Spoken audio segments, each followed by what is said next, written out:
When America First Legal gets together and they're a conservative outfit, and you know that they've been founded by the deputy White House chief of staff, a guy named Stephen Miller, who you've never heard of unless you have, you would not believe what they did yesterday.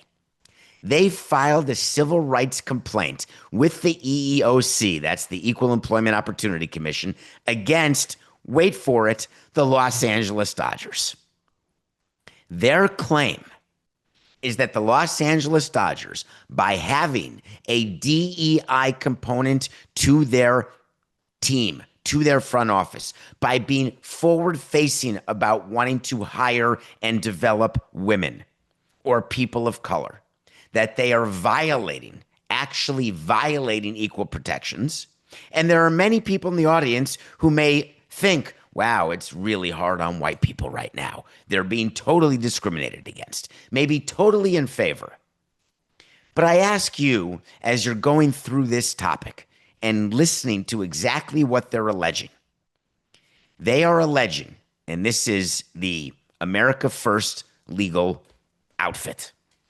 This complaint says that on the website, when there are job opportunities that say that we'll hire anyone, they're in fact not hiring anyone. They are focusing on women. They're focusing on diversity, focusing on equality, and that's a straight violation. They actually wrote, the Los Angeles Dodgers, this is part of the complaint. The LA Dodgers and Guggenheim Partners, you might as well go after Mark Walter, the owner of the Dodgers. The LA Dodgers admit that race, color, sex, and national origin play a motivating factor in their considerations for employment decisions. Yet these considerations, which both entities admit, entities meaning Mark Walter and the Dodgers, both entities admit are embedded in their culture and day-to-day operations, are patently illegal. What does it mean? It means that what the president's doing is going after companies, whether it's Disney, whether it's Teams, whoever you want to say. And what they are doing is they are saying that get rid of your DEI programs. They're not allowed. All of the efforts that we've made to try to bring equality, forget equal pay at Wimbledon. We're not talking about that.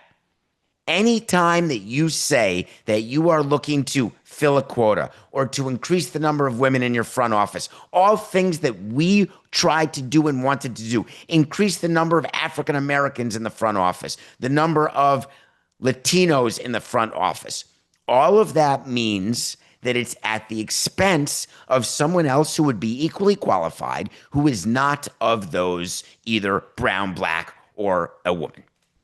Well, as someone who did a lot of hiring and a lot of firing, the reason why you want a front office to represent you as a company and represent the community you're in is because it's good business.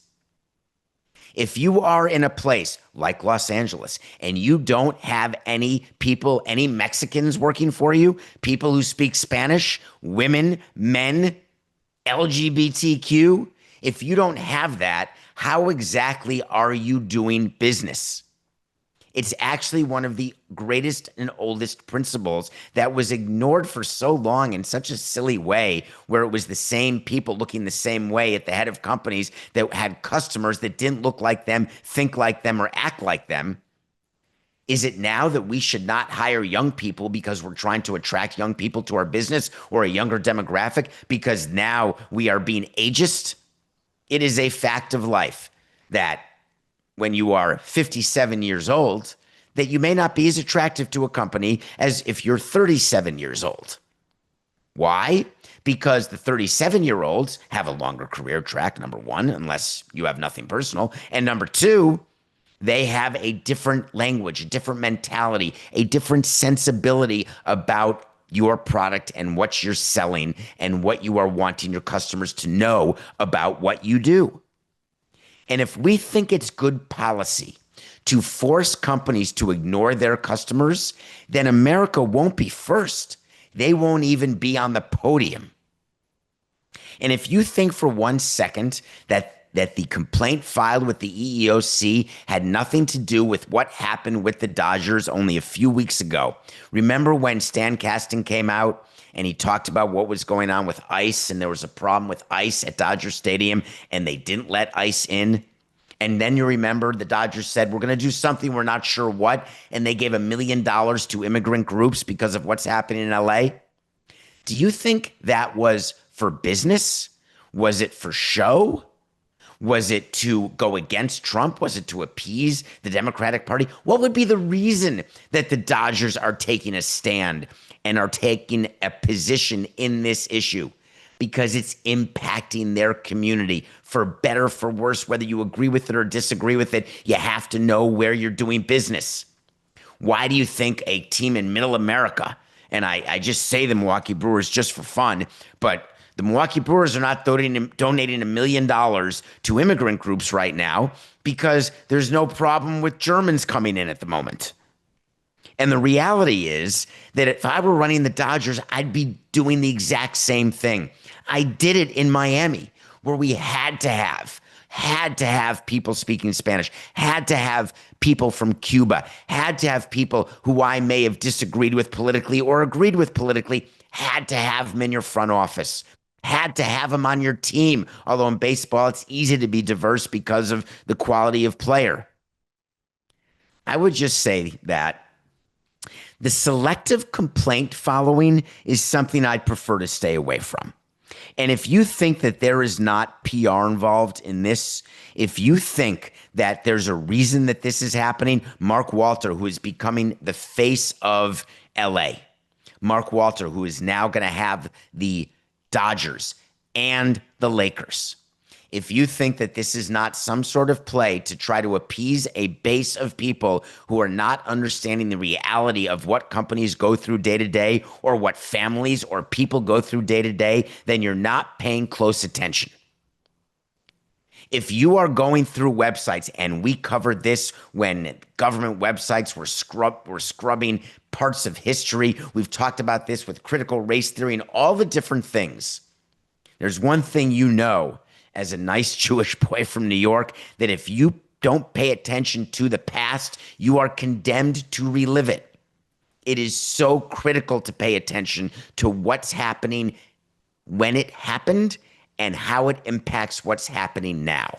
So how does it end? If it's just a PR ploy, the EEOC will hear it, drop it. But what if the EEOC has other concerns? What if they're doing things like some of the universities are doing in order to kowtow to what the president and the cabinet want? Is it possible that the EEOC would look at this and say, interesting, this complaint is totally valid? Do you realize the ripple effect?